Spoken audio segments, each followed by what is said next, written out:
Coach Chito Victolero mga bro, may matinding sinabi sa Barangay Ginebra at Justin Brownlee big news.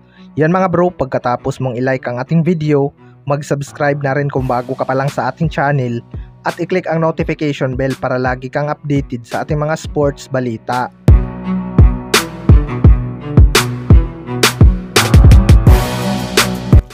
So marami na ngang excited ulit sa magiging tapatan ng Barangay Ginebra at Magnolia Hotshots mga bro.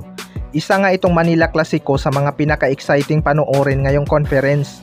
Pero di hamak na mas liyamado sa lineup itong Magnolia Hotshots dahil healthy nga lahat ng kanilang key player. Samantalang tinamaan ng injury itong si Scotty Thompson at hindi rin naging maganda ang pakiramdam ni Sistand noong mga nagdaang araw.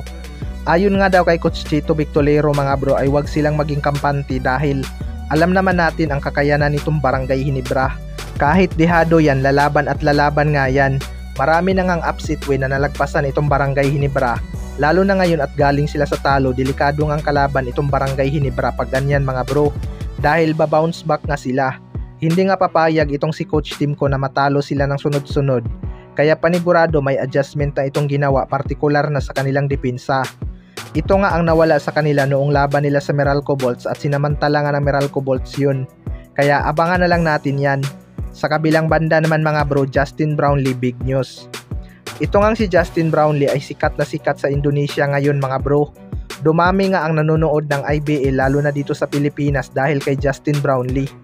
May mga nakapansin nga na hindi daw masyadong nagpapansinan itong si KJ McDaniels at Justin Brownlee mga bro. Lalo na noong debut game ni Justin Brownlee. Kung matatandaan natin, ilang beses na ngang binigo ni Justin Brownlee itong si KJ McDaniels sa ating liga. May mga nagsasabi pa nga mga bro na baka ayaw daw ni KJ McDaniels masapawan ni Justin Brown. Pero kung totoosin mga bro, mas magko-complement nga ang laro nitong si KJ McDaniels dahil kay Justin Brownlee. Alam naman natin na more on inside play itong si KJ McDaniels at magaling na playmaker itong si Justin Brownlee. Nagkahiyaan pa lang talaga siguro itong dalawa mga bro lalo na at bago pa lang sila maging magkakampi.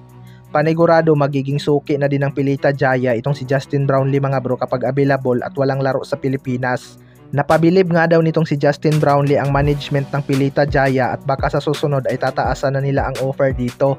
Pero kapag import-led conference sa ating liga, malabo ngang makuha nila ang serbisyo nito dahil mas pipiliin nga nito ang Barangay Ginebra kaysa sa ibang liga. Sa ngayon nga ay team to beat itong Pilita Jaya sa IBL dahil sa addition ni Justin Brownlee. Mas lumakas nga itong Pilita Jaya sa pagdating ni Justin Brownlee. Kayo mga bro, ano masasabi nyo tungkol dito?